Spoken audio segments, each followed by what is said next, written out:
What's up? My name is Benjamin Kheng. I'm a musician, an actor, and I've been doing this professionally for about 4 years. I spend way too much time on the internet. I'd like to think I don't, but I end up using it when I wake up in the morning, when I'm waiting around. I'm always on Facebook because my friends post some really ridiculous stuff sometimes. I'm on Instagram a lot, and I scroll through Twitter and Snapchat as well. I think when you are on the internet in such an apparent and obvious way, as we are, the band, you're bound to get people who like or dislike your music, and that's fine.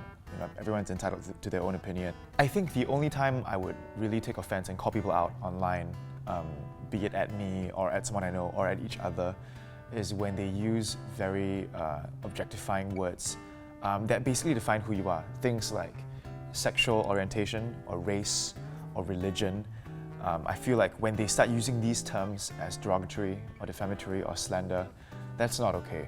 Because you're essentially talking about what makes a person. And if you deem these things as offensive, then it's setting a really bad example for future generations to grow up and realize that these things are actually offensive, which they're not.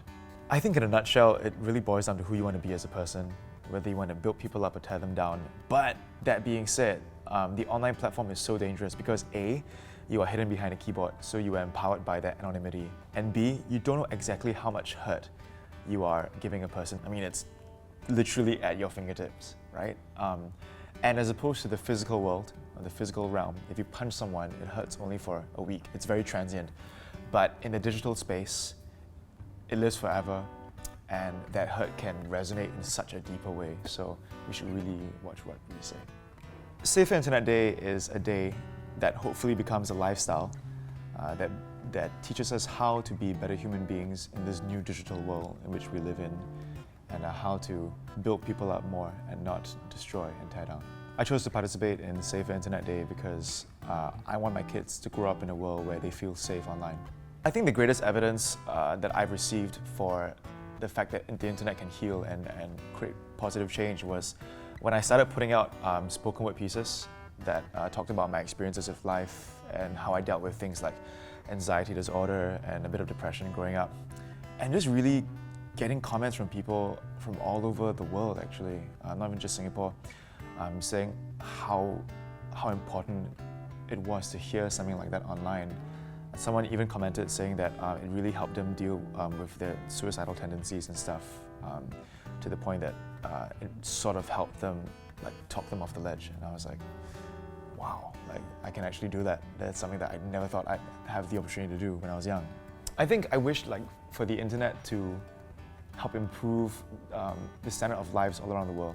And with the fact that it empowers everyone to do different things, like to make life easier for yourself, I feel like that's the next step for the internet. If we can integrate everyone's lives around the world in a more seamless way and deal with some big social, economic issues with the internet. That's the goal, to make life easier. So for the emoji faces, I picked look to the facts and stand up for what's right. There's a lot of half-truths and lies on the internet, and it's really important for us to really seek out the truth by doing research. And I feel like we can do so much more for people around us. I think we're a very self-serving society where we only really care about ourselves. So when you see someone struggling and you see that you can do something online by helping them or saying a nice thing or two, we should do that. I would say to my peers, be a doer and not a talker, because I think it's very easy to analyze and critique, but it's a lot harder to put things into action and change the world, but it's a lot more worth it.